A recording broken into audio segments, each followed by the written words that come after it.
Hello, my name is Nyla Mills, and this is my midterm video on critical thoughts of education, according to the different readings that we've had and the questions of Africana studies. The role of educators in resisting oppression, this is boldly stated by both Baldwin and Du Bois. In a talk to teachers, Baldwin said, "I would teach them, I would try to make them know that those streets, those houses, those dangers, those agonies by which they are surrounded are criminal.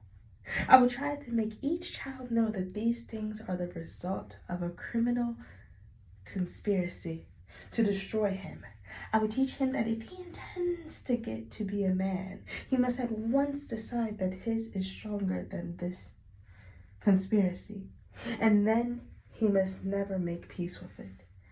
And that one of his weapons for refusing to make his peace with it and for destroying it depends on what he decides he is worth."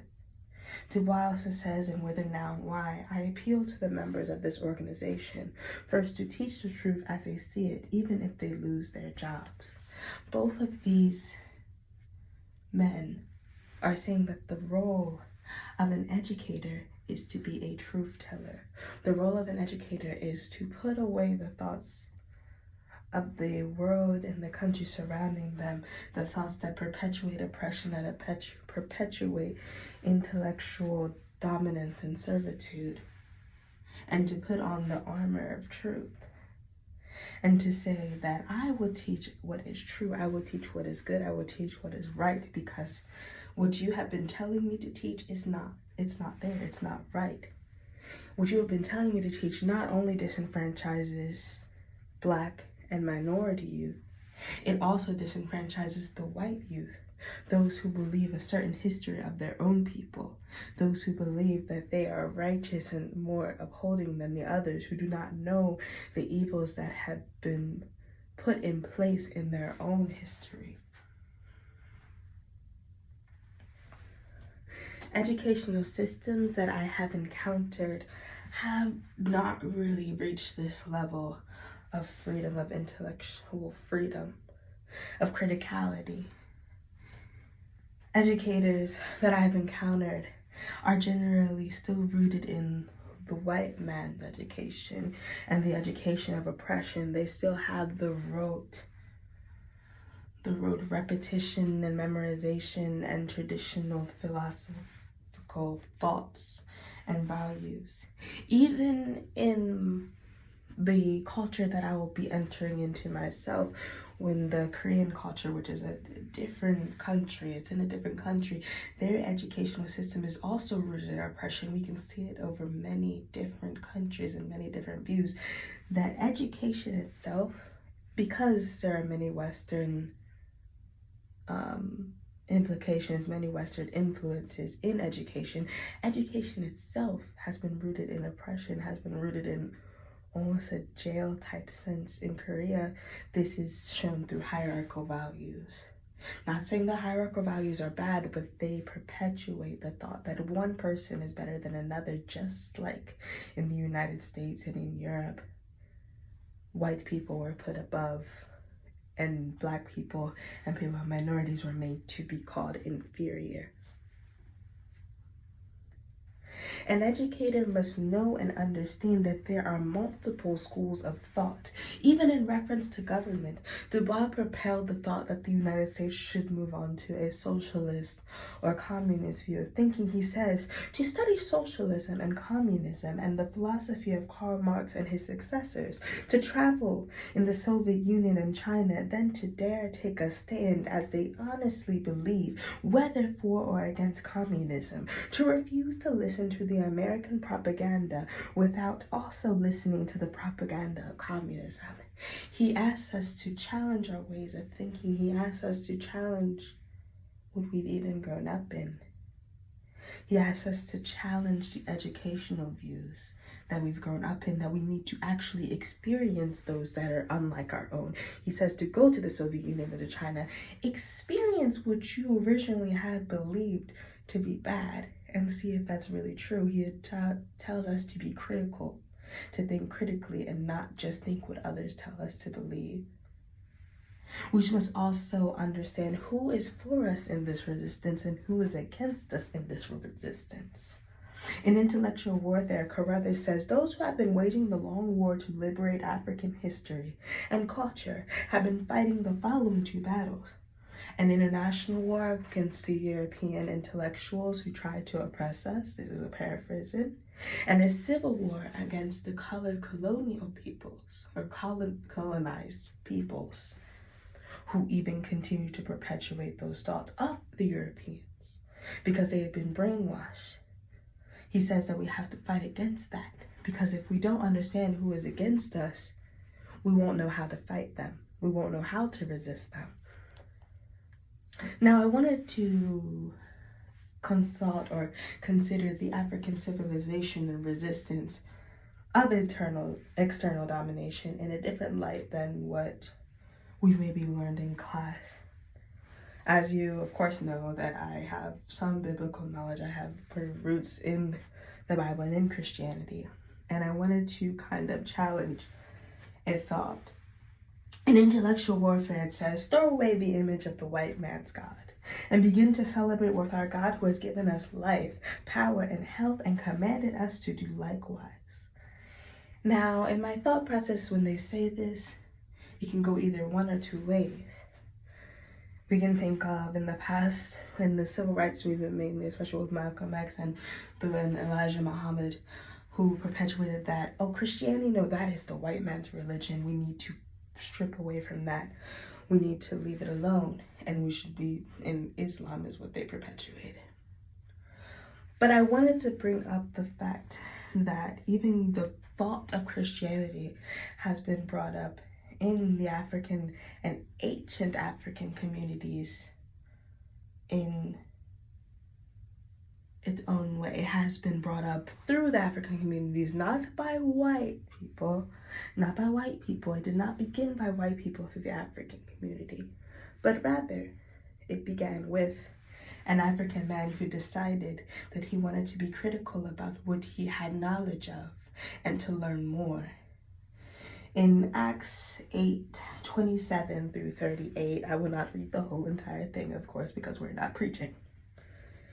It says, and he arose and went, and behold, a man of Ethiopia, an eunuch of great authority over Candace, queen of the Ethiopians, who had the charge of all her treasure and had come to Jerusalem for to worship, was returning, and sitting in his chariot read Isaiah the prophet. Then the Spirit said unto Philip, go near and join thyself to this chariot. And Philip ran thither to him and heard him read the prophet Isaiah, and said, understandest thou what thou readest? And he said, how can I, except some man should guide me? He was asking for knowledge. He was looking for knowledge, just as our ancestors did, even in the Kemet nation that we speak of many times in our class. He was seeking knowledge. And when he got that knowledge, he thought critically of that knowledge and took that chance to accept that knowledge, because along with the knowledge that he had learned even as growing up as a child in Ethiopia, he was able to deduce that this is something of truth. So he actually was one of the main perpetuators of Christianity in the ancient African land, even though this was way later than the beginning of the Kemet society and even the downfall of Kemet. He still took on his values of his culture and brought it into that. In my own classroom, this translates to how I present information. I should give my students multiple views of information so that they can deduce what they believe is right, what is true, not what I believe. They may challenge my thoughts, and that is all right. That is great. I want them to challenge me, and that will help me to be more reflective of what I am teaching, so that I can better serve my students, so that I can make sure that I am not being a perpetuator of intellectual warfare, intellectual domination or servitude. My educational journey has shaped me into my understanding of intellectual resistance through the fact that I mainly grew up in a predominantly white school, a school that didn't really have any different thoughts besides of African American history besides, okay, we have slavery, we have MLK and Rosa Parks, and we have slavery and we have the civil rights movement. This is all we're learning about. But one time I was even given I even challenged a teacher. I was like, in reference to Native Americans, she would say Indians, and I was like, excuse me, that's not the right way to call the Native American, or now we even say indigenous, but this was when I was in 8th grade. And I was like, no, we should be saying Native Americans. And she didn't take this super well, but it was my chance and my opportunity to challenge her, my opportunity to challenge those things that have been taught to me throughout my time. I will say, though, that even in my educational journey, I have had the opportunity to actually be appreciated, that my thought process has been appreciated in terms of the this intellectualness and criticality. Me and my sister, one time for an African American history celebration, we created a compilation of different songs and African American songs and things throughout history, all culminating up to a spoken word that would talk about if we were even desired to be here, that would talk about the pain and suffering that rises up, and the talk about how even now our people are going through more and more, but that we are able to rise above that. And every person I encountered, whether they be white, black, brown, Asian, anyone, they all complimented that. They all took that in and actually accepted it and actually loved it, and loved that we brought that up. Because we didn't just sing those songs. No, at the end, we actually brought a word up into it.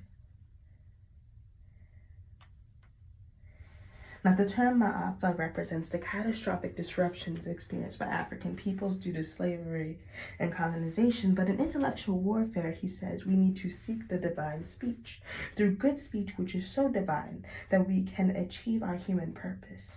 Divine speech is our answer to the destructive import of European philosophy and science, so through our affirmation, through our love, through our speech of love, through our speech of even the intellectualness and criticality, we will be able to help our students to become stronger within themselves, to build more of their identity. Through the divine speech, we will be able to help students know their worth, and in ourselves know our own purpose, and help them to know their purpose, help them to grow, and not to just let someone tell them who they are.